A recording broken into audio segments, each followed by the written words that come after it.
Hey everybody, I am Joe Marcello, joined as always by my bandit brothers Orrin Phillips. Hey everybody. And Mike Farah. Howdy everyone.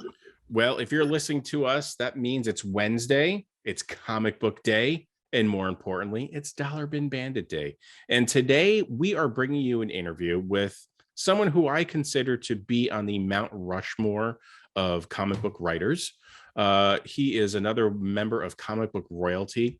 He is also the architect of Crisis on Infinite Earths.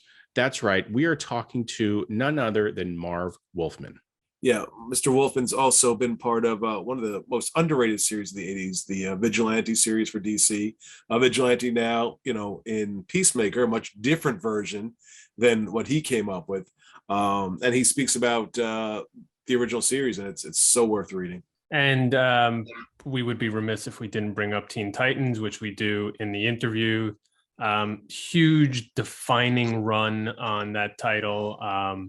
George Perez starting out with, and also Tom Grummett. So some, heavy artistic talent that he worked with, but really redefining what that team was and where you can go with those type of characters.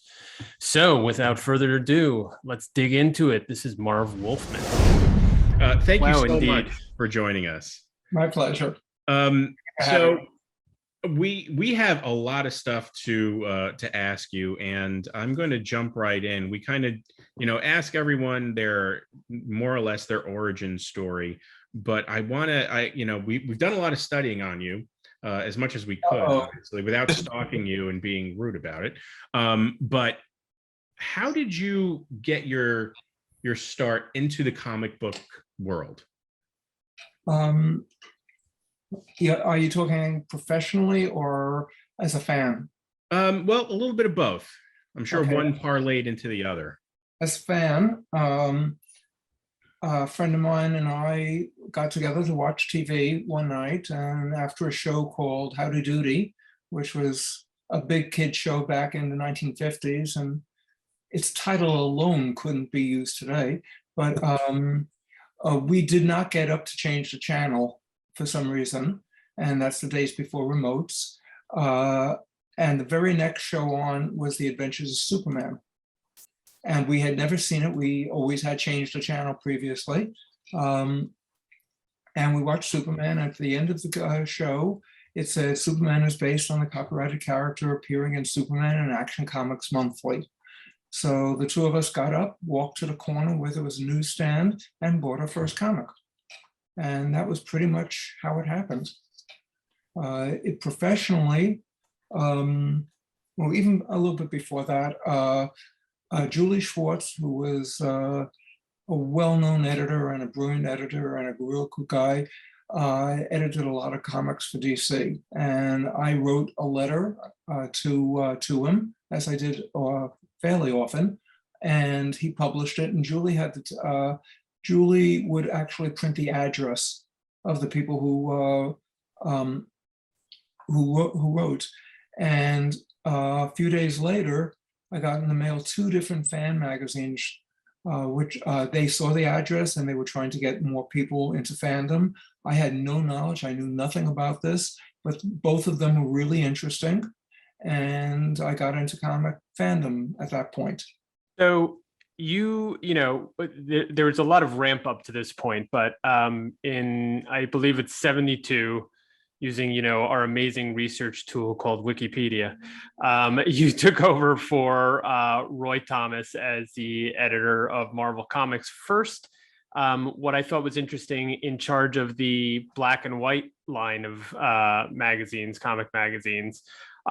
What was the and you said something to the effect of, or were quoted as saying that there was not a lot of support for that and sort of eventually kind of atrophied in terms of the color. But what did you find in terms of the strengths of the black and white format? And do you think that had it been supported, that would be something that would continue today? Or was it always a sort of a, unfortunately, dying effort once color came in, just like as if movies when they got the sound? Well, that, the situation, because I was the editor at Warren magazines editing Creepy, Eerie, and Vampirella. So The situation at Marvel was many years later. I broke into comics in 1967, and I think the Warren material was 1973, or around approximately there. I think in terms of black and white and color, the fans in 1972 and 1973 were just starting to get a little bit older. Generally, comics appealed or were marketed towards 8 to 14-year-olds. And I think the Warren magazines, which were horror magazines, and then Marvel's version of them, I was brought in for that reason, was starting to aim at at an older audience, but the problem was the older audience really wasn't totally there yet. It would still be a few more years before an older audience came in, and the type of material we were already doing, because we're older, so we're going to write stories that we enjoy. I think it took a few years for the market to catch up to what we really wanted to do, which was slightly older stuff, at the same time still doing the Marvel comics and the DC comics. That was our love for many decades. Wondering, as a writer, because you did mention you worked with horror books before, when you're writing horror books, how do you keep the horror fans happy, but also write it so that maybe a general audience or other folks who might not be so into horror might be interested in reading the books as well? Well, I think the first thing you do is you write for yourself. Mm-hmm. You write for the audience that you want to go for, right. Not necessarily the audience that may be there yet. Also, if you go to bookstores back then, you will see tons of horror novels and horror stories. People were into it, but they hadn't yet quite been into it in comics. The other problem with the horror comics, for the most part, until Tomb of Dracula, was that they were all the same. They were all based on what EC Comics used to do, which was a short 6 to 8 page story with a punch ending at the end. That type of material loses interest fairly quickly, because if you don't keep coming up with brilliant new ideas, you have 5 stories in one book and they're all the same. And they're all approached the same. I mean, they're gorgeous artwork and the writing is pretty good, but they're the same. The beauty of what Marvel did with Tomb of Dracula was they made it a continued series. And they made it something that came out every month, and you followed the story over the period. It wasn't just an 8-page story. It was a story that may take you several years to read it. So it was much more like reading a novel or a series of novels. When you were working on Tomb of Dracula, did you have to, was the comics code keeping an eye on your books a little more than maybe other books because of the past history of horror books, or did they look at you like they looked at any other book? It's really strange with the comics code, because yes, I argued with them every month. And what happened was, after a while, I realized what to do to essentially do the type of books I wanted without having to fight every single month. I put in some really gross stuff. I put in something totally awful that I knew they were going to take out and had nothing to do with the story. And they took it out and left in the stuff that I really wanted. I wasn't interested in, doing slasher type stuff. The horror that I wanted to do was psychological horror. So it was a little bit easier. Mm-hmm. The other interesting thing with that is that at some point, because as I say, we were arguing every single month over something or another, but I was arguing with the head of the Comics Code Authority at that particular time. And at one point asked him why we in Tomb of Dracula were doing things that weren't allowed in other books. And he essentially said, anyone looking at Tomb of Dracula would know that this is much more of an adult book. It's written for that. The artwork is aimed towards an older, so you're reaching an older audience. And we don't believe kids are reading your book. And that's why you're allowed to do other type of material. It was really interesting to me, because it meant that they were always operating in context, which we never saw. But now we knew, in context of the industry, we were not doing material that would be aimed for kids, and therefore a more adult audience would be following it. Now, you mentioned that, but having that adult audience, did that keep Dracula and even sort of Werewolf by Night from joining other characters in the Marvel universe because they wanted to keep that maybe towards a younger audience? They didn't want to bleed that into their books? I think Werewolf by Night was a very different situation. It was much more of an adventure title with that happened to have a werewolf as the lead. Tomb of Dracula did cross over a couple of times with some other Marvel books, but always more of the macabre type characters and more of the characters like even Silver Surfer, which was not considered a superhero. But Tomb of Dracula, we were pretty much allowed to do what we wanted, with a few exceptions where we had to, pull it back a touch. But the code let us get away with 90% of it over time. In the beginning, they didn't. As I said, we argued every single month for years. But the code let us do pretty much everything we wanted. Yeah, I wanted to talk about Nova for a second, who's a pure superhero character. We talked to Danny Fingeroth, and he sort of said that in the 60s, it was Spider-Man. In the 70s, Nova was the young superhero. In the 80s, they tried with Speedball. 90s, maybe Darkhawk. Did you feel Nova was going to be the next teen superhero breakout star that Spider-Man had become? My feeling was I was writing Tomb of Dracula, which was aimed at Marvel's oldest audience. And I felt that a lot of the writers wanted to write for that age group.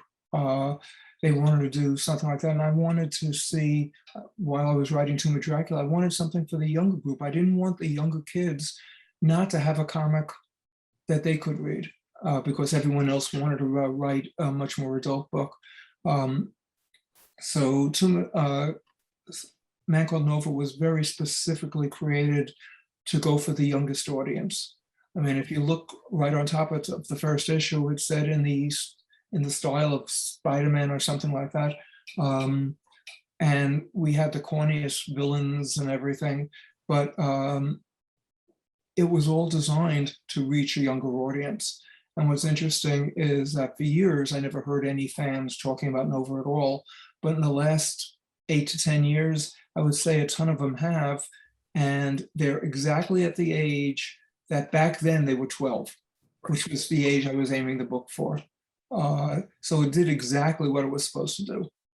And I think it was great because he was a flawed hero. He'd made mistakes. He didn't always listen to what other people had to say, but he'd learned from it and evolved as the book evolved. I think that's what caught on with people so well. Well, the thing of it is, he was a character. You can write those same exact stories and tilt it in a way that will go for the adult audience. Rich Rider could have been really depressed by what was going on. He could be, or you could write it with an optimistic viewpoint aimed towards the younger audience. It's just how you want to approach the story. So aside from Nova, you co-created a number of characters, right? Including Cyborg, Raven, Starfire, Deathstroke, Tim Drake, Black Cat, Bullseye, on and on. I'm curious I'm curious what your level of ownership you felt over these characters were, and did you sort of follow them after you created them, and were surprised in any way by what directions they took? I have made it a practice since the days of Tomb of Dracula, that's back in the 1970s, is never to look at a book that I created after I leave it. The reason is I never checked with the people who wrote the books before me. When I took on Teen Titans, I didn't check with Bob Haney or any of those guys who had done it.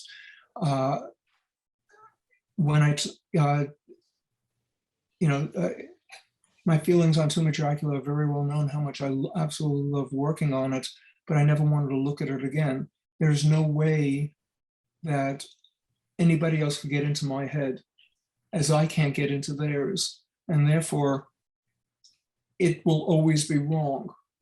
But these are good guys writing good stories. Just because I have a personal viewpoint of what the character should be doesn't mean anything, because, as I say, I didn't check with the previous writers what I should do. Why should anyone looking why should they come to me and ask me to give them a review of their material? They have to do what I did, which is just go out and do the best stories they can do in their voice. And that's what I did. And I didn't want to create any problems for them going on and trying to do a book that they really cared for, even if it was 180 degrees from what I would have ever done. Sure. That makes sense.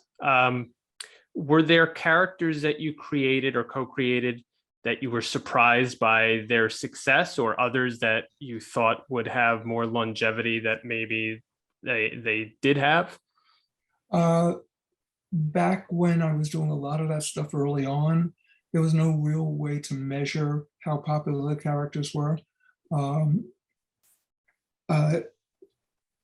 I never assumed, or George Perez never assumed, that Teen Titans was going to be a hit. It had failed twice before. We just decided we were going to do the comic the way we always wanted to see a superhero comic done. But we honestly thought that DC would cancel it after 6 issues. So we were going to put everything we possibly could into it to make it the book that we wanted. And we were totally surprised that it turned out that other people enjoyed it too. I mean, we knew we were doing good work, but we didn't know that it would become popular. So you never know the books that are going to be, that somehow fans grab onto or reject. You just don't know that. You keep doing the work that you feel is right, and you just hope that people will like it. And sometimes they do, and sometimes they don't. So moving then from, the Perez era to, I guess, the Grummett era, in that continuity, what was your goal for, I would say, aging the characters and, bringing in storylines that maybe are a slightly more adult? Like, how did you, was there a plan, in other words, for them growing up and how the story would move according to that chronology? I think in comics, especially comics featuring teenagers or younger, age growth is very, very slow. I think Spider-Man went from 16 to 22, maybe at most, over 30, 40 years. The Titans started all as younger teenagers. Some of them, young as 15, 14 or 15, and as old as 17, maybe. By the time I left it, I think they were all in their 20s, which is why you took out the word teen. But it's a very slow process, because sometimes their age is what is behind that particular book. Teen Titans were much slower than anybody else, because for a long time it had the word teen in it. Therefore, it would have been weird to have Teen Titans all with gray beards and stuff.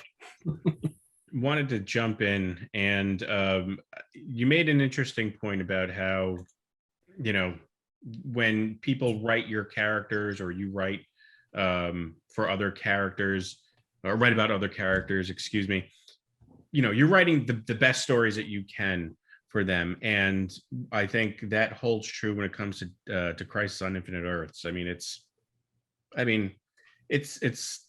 groundbreaking. I think anyone who starts reading comics jumps in at that point, or, very soon thereafter. But I was curious, as a writer, that's a huge undertaking for something, of a story arc that encompassing. Was there any, so it's a two-part question. Was there a feeling that, like, wow, we're hitting it out of the park with this one? Because you're writing basically any and every character in the DC universe at the time was involved. Was there a feeling that this is going to be, I mean, obviously in terms of work, it was huge, but did you feel like when you were writing it, like, this is going to be a big deal?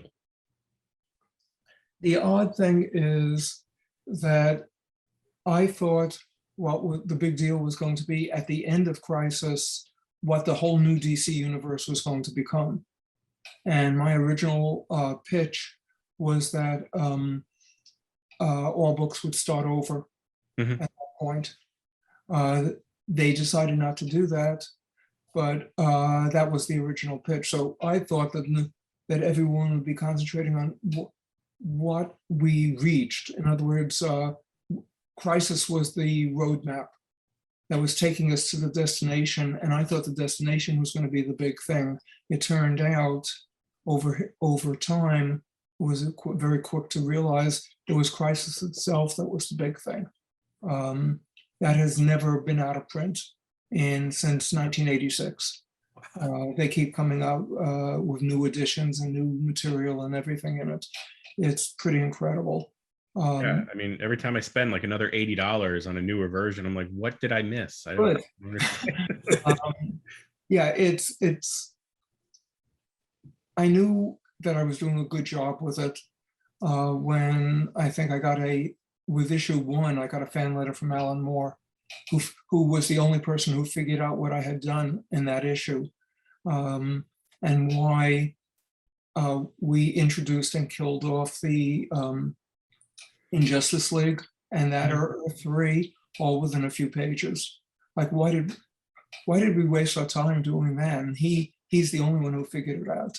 So realized that it was good. Also very nice when the publisher comes to you and said, my God, every single character sounded perfect. How did you do that? You know, well, I've been reading this stuff forever, so I know what those characters sound like, and I could do that. It was whether it was going to be enjoyed or not beforehand, I had no idea. It could have been the biggest mistake in the world.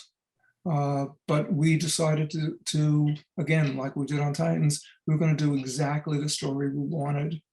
And it turned out that it really did help DC the way it was intended to. It brought in a lot of new readers to DC who had only been Marvel fans before. And that was the whole goal.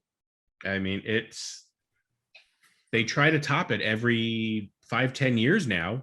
You know, all the various crises that happen, Identity Crisis, Infinite Crisis, which are all pretty great, I must say. And they all try to live up to the original, which is obviously clear. In line with the crisis questions, you know, there were a lot of characters that were written out of continuity due to the storylines and whatnot.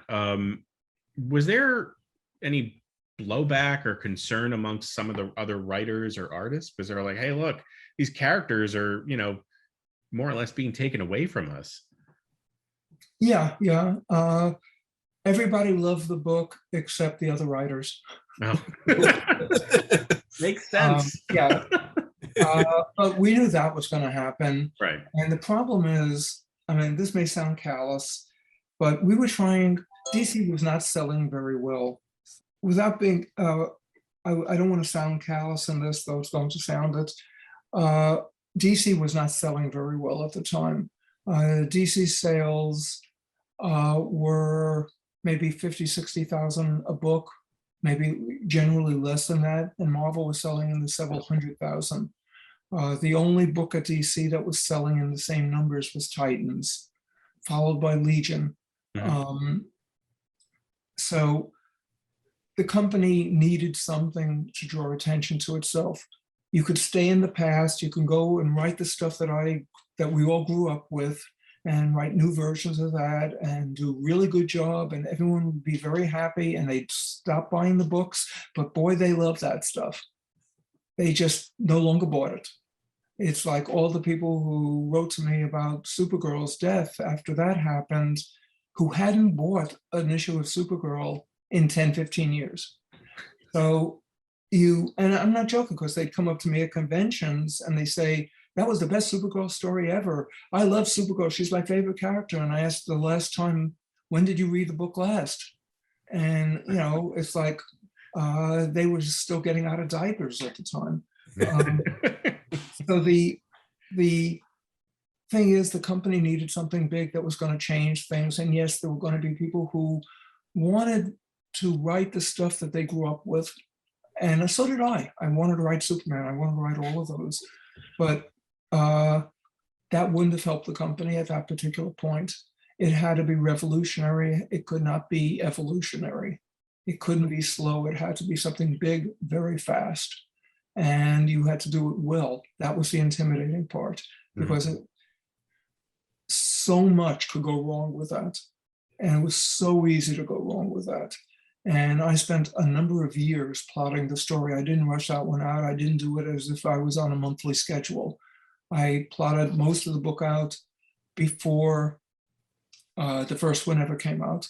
I didn't plot every issue, but I plotted what was going to happen generally in each one, because I had the notes from day one. If you didn't know on page one how the last page of the book was going to end, you can't create a story that leads you to that in ways that the readers would never expect. So yeah, I wanted to make sure that it was original, and the other writers who did protest, they had to live with it, and I don't think they ever changed their mind. They still probably hate it, but it helped save DC, and every fan I meet talks about how much they love Crisis, and oddly enough, so many fans come up and say it was the first DC comic they bought. Yeah. And my first question to them is, did you understand it? Because it's so complex, and they all picked up on it, which meant I did my job.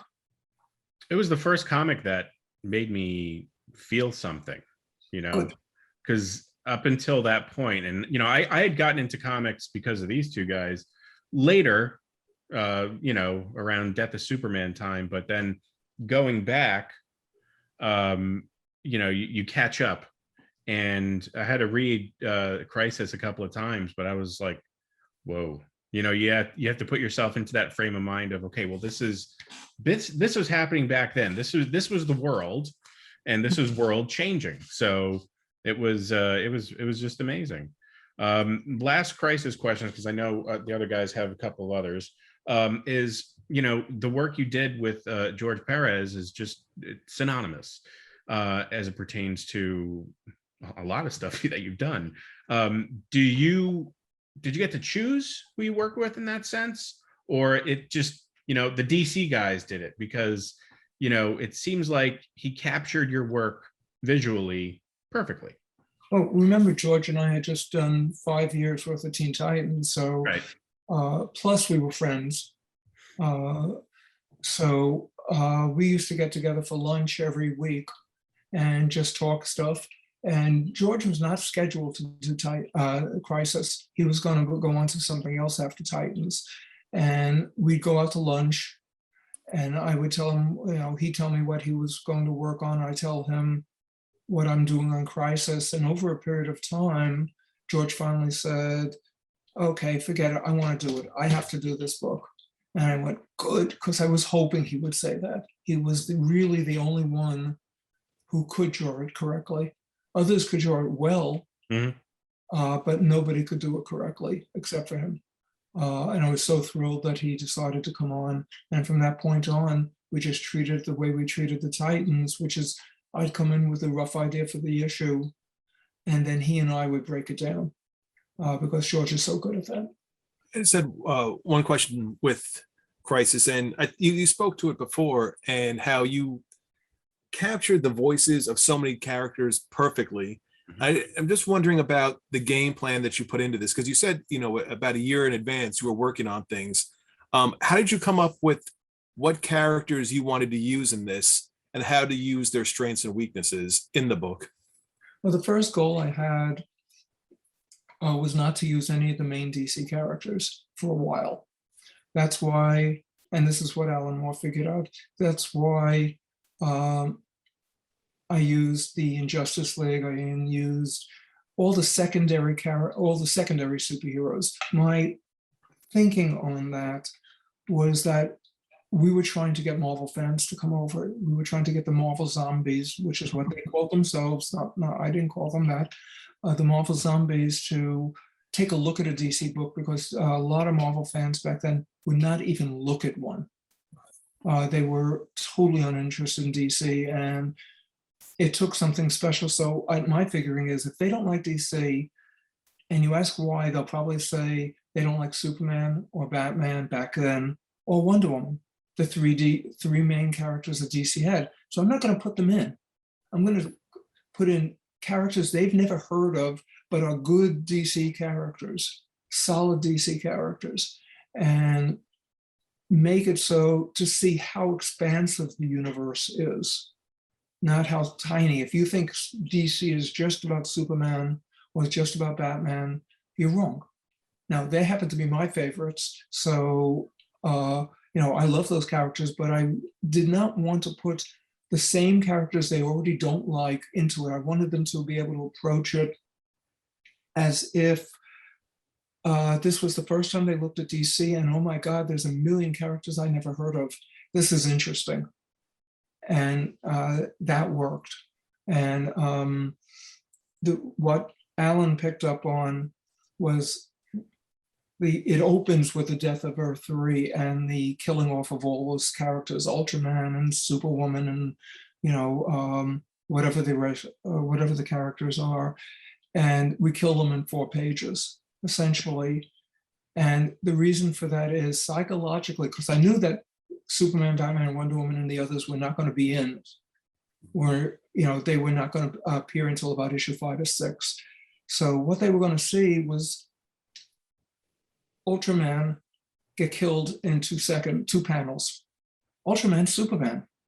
They get to see Batman killed. That means they know that the villain is so powerful they could destroy the entire Justice League, because these were doppelgangers. They happened to be evil, but they were the doppelgangers. So psychologically, without thinking about it, they go, this villain was powerful enough to kill Superman in 2 panels. This character was powerful enough to kill Green Lantern in 2 panels. This is a big villain. Let's see what we do. Okay, and that's that makes a reader go, okay, I got to see how this will. How are these characters going to survive if the doppelgangers all failed? I got to gush for a second, because the way you explain that is absolutely brilliant. Like the thinking behind that and using the secondary characters, it's unbelievably brilliant. It took a long time. I took several years to plot it, and stuff like that doesn't come in on a monthly schedule. Fortunately, DC's 50th anniversary was coming up in 4 years or 5 years. So I had some time to actually keep coming back to it, keep adding to it, and keep evolving the story until I was happy with it. I wanted to move from DC to a character that I appreciate. As a Superman fan, as you could see, I read that you were instrumental in the revamping of Lex Luthor, and which I think was fantastic, because up until that point he was kind of lame. Dopey. And your version, I would say, is what carried him out, up until modern times. I mean, there have been some tweaks, as most characters do. They change over the years, but the heart of the character has been really your version. So when you go to, you say, I'm going to revamp a existing character, someone such as Lex Luthor, who is not like any fly-by-night character. This is Superman, the bread and butter of DC. You want to revamp his arch nemesis. Was there any type of hesitation from DC at that point, or were they just on board for everything? No, there was some hesitation, but I don't remember all of it at this particular point. I remember pitching it first, and they rejected it. There was an issue of Action Comics, I think, was double-sized. It had a new version of Luthor, which at that point was the super suit, and it had the new Brainiac, which I had come up with. That's when I pitched the Luthor thing, and they went no. They wanted to go with the super suit. My feeling on the super suit was that it's ridiculous. I don't mean pitching it. I mean, it's essentially having a person try to punch out Superman by wearing a suit. Mhm.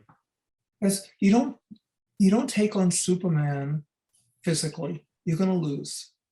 It doesn't matter what it is. You're going to lose in one way or another if you try to challenge him on strength.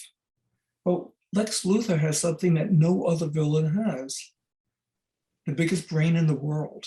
Yeah. He is the smartest man anywhere.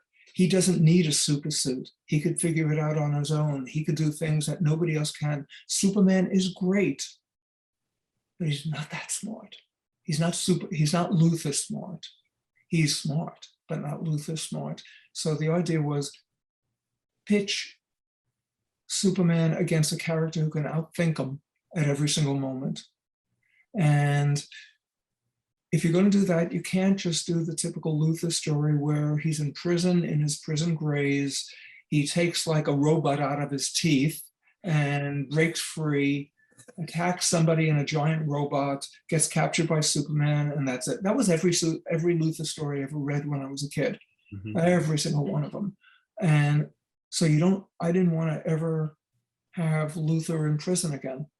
I wanted him if he's that smart, he could figure out a way to prevent him from going to prison. He is smart enough to figure out a way that everything he does is legal, just totally immoral. So, and the stuff he does that's not legal, he's smart enough to disguise it. So that was my view on Luthor. Yeah, I love it. I mean, it makes sense. And I think that, they're the two people that could probably take down Superman the easiest, or Lex Luthor and Lois Lane, both of which have no powers. And Lois is just, because she loves him so much. And that's one of Superman's weaknesses, is he loves people. Sorry, guys, go ahead. I just have a quick question about Tim Drake. He's coming off of Jason Todd. The fans did not care so much for Jason Todd. Was Tim Drake your ideal, what Robin should be? Or was it something that you just felt needed to be put into the book to fill in after Jason Todd? They asked me to come up with a new Robin, and I spent some time trying to figure out what Robin's purpose is. Mm-hmm. And one of the things which was really good because it wasn't planned is that Batman had been going crazier over the previous year or two. He's just gotten a little bit more violent. And I went, okay, let's use that, and let's make let's make Tim a character who could figure out these things. He saw Dick Grayson in the circus doing something, and then later he saw Robin do the same move, figured out who Batman was, figured out all of this stuff because he was smart. And then he approached Batman saying, I want to be your new character. You can't work. You're going crazy. You need somebody to ground you all the time. You need to remember why you're doing this, and I'm that person. I can keep you from going crazy, because you are going crazy right now, and you're going to start doing things that you'll regret. And that was the attitude that I took with him. How pivotal do you think it was for Batman to hit that point in the comics where, for so many years, he was the overall good guy, just he'd knock someone out, put him in jail, and that'd be the end of it. For him to sort of take a darker turn, and things are starting to affect him from all those years. Well, that's the reason that I wanted Tim in there. I don't like the very, very dark Batman. I don't want him to be the Batman from the 1950s, but I don't want him to be, tamed too much. But I want him to be a force that's positive, not negative. I wanted to take a turn into Marvel for a bit, specifically your work in the 70s and some of the new characters you introduced. First, in Spider-Man, when, in the late 70s, where Peter Parker's proposing to Mary Jane, who at first refuses, of course, eventually comes around. But that gave you the opening to introduce Felicia Hardy, the Black Cat. what was was that always sort of the plan, that she would refuse, and then you would give a good sort of comparison, or an alternative to Mary Jane, so that ultimately, we might get back to that at some point? You would like to think so, but no. um, my feeling was Spider-Man worked in the early days because he was this very nebbishy character, Peter Parker, who did everything wrong. He was a nerd. He just did it wrong, and he couldn't get girls. And suddenly he's involved with a supermodel. I just didn't like that. I didn't think Peter should be in that position. I wanted him to go back to what he had been, but to age him a little bit, but not too much. And at that time, I certainly was not thinking about Felicia. When what happened was with her, and a lot of people have made a lot of despite the fact that in this Spider-Man issue that she makes her first appearance, I very clearly said why this character was what it was. I even printed a cover, if you look back at it in the letter column, of Spider-Woman, because the Black Cat was original. I created her to be a villain in Spider-Woman.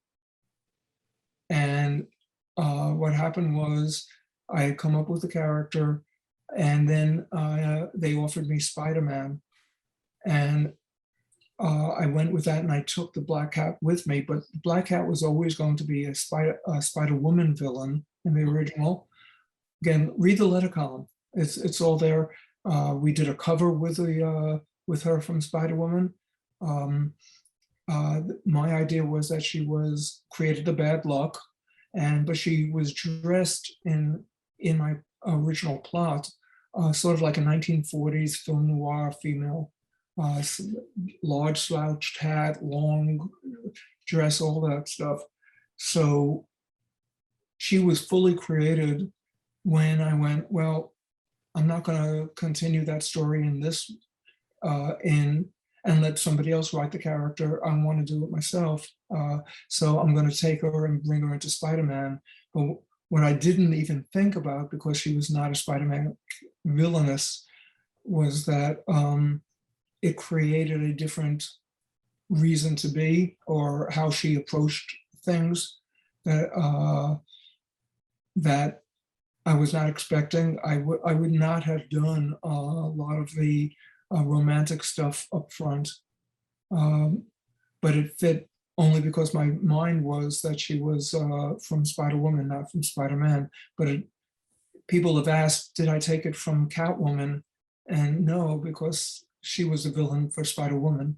So there was never going to be that sort of tension. So Catwoman never was in my mind.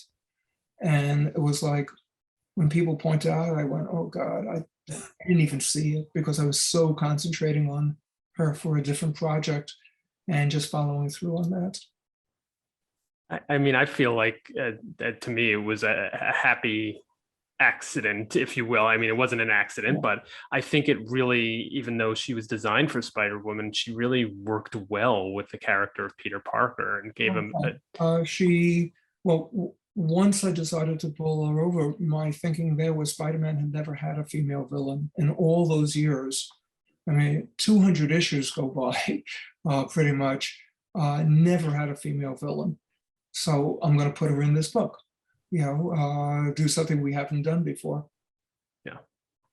And then I do like how she evolved as that character to be, villainous at first, and then, I don't want to say the word frenemy, but I did, sort of, just a more complicated relationship. It just wasn't one versus the other. There were some underlying flirty tensions and things like that. But if I had thought of, even if Catwoman even entered my mind at some point, I would never have done that. Right. Fortunately, I didn't think of her. Yeah. Because I would have gone, this is too similar to Batman then. Batman with a villain out like that. But fortunately, I didn't think of Catwoman and was able to create that for the character with a little bit more freedom, and she had a superpower, and she wasn't, in my mind, anything connected with Catwoman. But, you know, I don't know what I would have done totally. Well, I think I get, you know, the comparisons will always come, but I think she's been carved out as a very unique character, Yeah. despite all that. Yeah, I was really pleased that she's been used so much by everybody. You also worked for a bit on Fantastic Four, which I think I see you quoted as saying was one of your favorite comics. First, I just want to know, you know, what is it about the Fantastic Four that you know, made it so memorable for you? And then I have a follow-up on a character you created there as well. The FF was, when Stan and Jack were working at the top, they were constantly creating brand new things that we had never seen before in comics. It's hard to look back at it now because everybody has grown up knowing Galactus and Silver Surfer and all of those, Black Panther and all of those characters. But back then, when you see these things for the very first time ever, it's like amazing. They were at the height of their imaginative ability, and they were doing incredible characters. So every month you'd look forward to it because you had no idea where they were going. I find the same thing, sort of the adventures into the unknown. It really sort of distinguishes that comic and that series from others, and continues to do so even with all the resets. You know, just the interpretations are fantastic. On your run, you just mentioned Silver Surfer and Galactus. You introduced a new herald to Galactus, Terrax, and just wanted to know a little bit about the inception of that character. And did it just sort of strike you that, hey, you know, Silver Surfer has rebelled, Galactus needs a new herald, let's create one.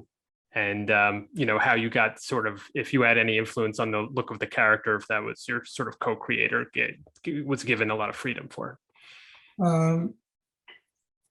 I'm not sure what the answer is. Terrax, it did strike me that Galactus's heralds all seem to have powers of the air, the water, you know, all that sort of stuff. So I thought, why not the Earth itself? The elements were in the original version of Galactus. So the next one was the ground, the Earth. Earth, small e, not big. So it just made sense. And Terror, that part of it, if you just add the X to it, is Earth. So that was a fairly simple thing to do. As far as the look, that was John. He designed it. I believe I said I wanted a huge guy who had this incredible axe with him because I wanted to fit it into the name. Give it a reason why it was Terrax. Then just so he would have this axe type of thing. But John designed the character. I came up with it, and he pretty much just followed what should be done. He did a great job. I'm going to ask you a question that has nothing to do with comics, although I guess it could. But you had the opportunity to work on a property that was near and dear to me and probably my two friends here, Transformers. What was that experience like for you, working with a property that had been so ingrained into people, and you're basically creating a newer version, which was, I get the two confused. I know there's Beast Wars and Beast Machines.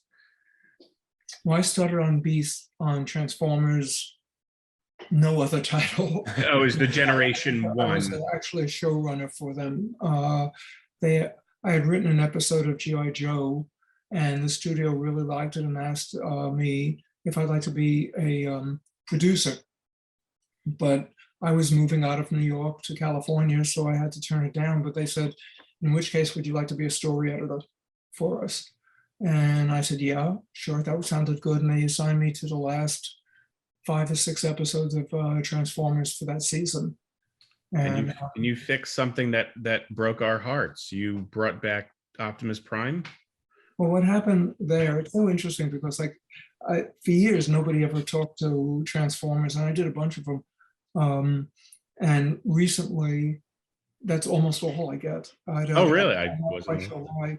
But the thing of it was that for Hasbro, they thought they were coming out with a new line of toys, so they were going to get rid of the old line. And back then, nobody took toys seriously outside of being toys. Mm-hmm. They didn't realize how much people loved the characters. Now, Hasbro had very strict orders for all of us writers to do good stories. They were actually more interested in doing that than publicizing the latest vehicle or something. Their attitude was, and they said it straight out, if you write really good stories, the fans will want to play those characters on their own. We don't have to sell it. So just do good stories. And that's exactly what we did. But they didn't know there was that huge a fandom for the characters. And when they killed Optimus in the movie, they got hate mail and they were shocked. They were just literally shocked at how serious everybody was about these characters. And they realized they had made a mistake. I was now the very last of the story editors, still finishing off the last 5 episodes. And they said, we need a 2-parter right away that brings back Optimus and every other character to show that every single Transformer is still alive, including the next year's line. So I had to write something like 400 Transformers, and I was given all these thick books of all the characters. Wow. And had to somehow create a story, get it both parts written in less than 2 weeks. It usually took 2 weeks to write 1 episode, let alone something like that. So that was it. It was, I was not a Transformers fan, I have to be honest. I never saw the cartoon show until I moved out. I thought I was going to be assigned G.I. Joe because that's what I wrote for them. Mm-hmm. And suddenly I'm a Transformer, so I very quickly got up to snuff on that, read everything, watched as many of the cartoons as I could. Really liked it because I like giant robot stories, but I didn't realize that that was what Transformers totally was when at all.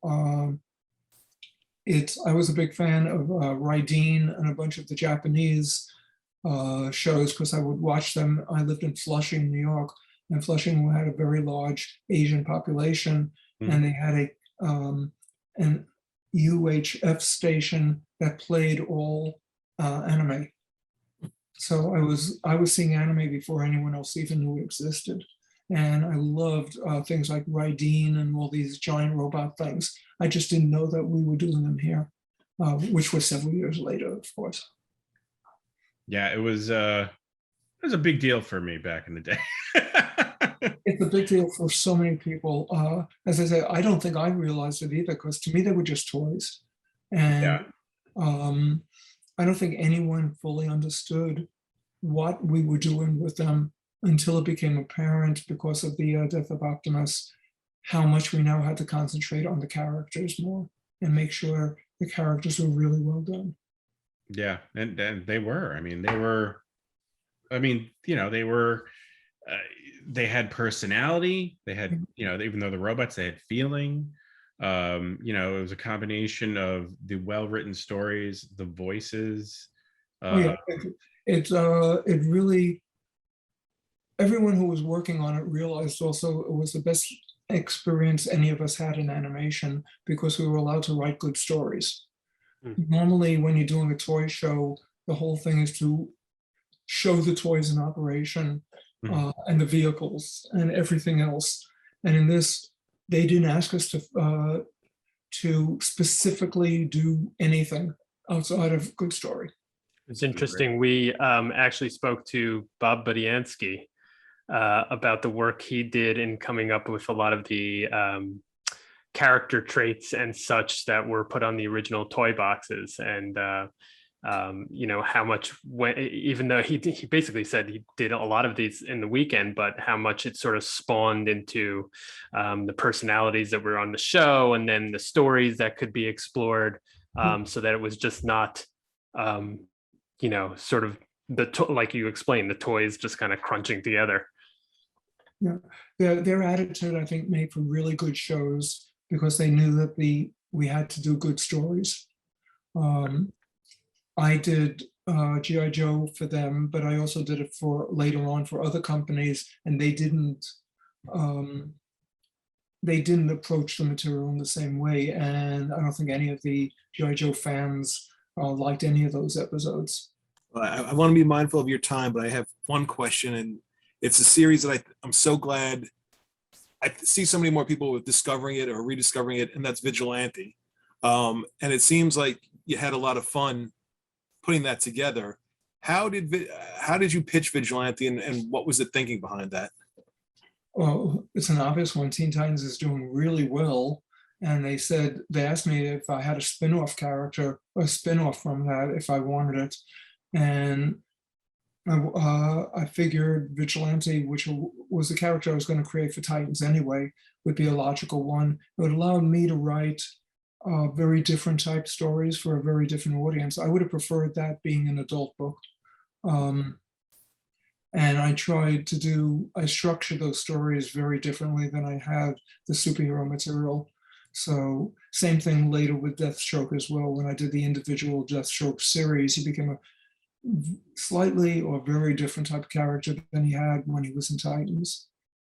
Is it tough though, because you seem like you wanted to make it a more of an adult book, but you're a little bit handcuffed with things. Is that frustrating as a writer when you have these sort of big ideas, but you sort of have to narrow it down to meet a certain criteria? You do, is you don't even think about that. Okay. You know up front what's going to be accepted and what's not going to be accepted, so you don't even think, oh, well, I'm going to put this in and not have it accepted. It's a waste of my time. So you don't aim in that particular way. So you cater to stories differently, and you tell the best stories still, but you change your audience, and you're going to have different type of material for different age groups.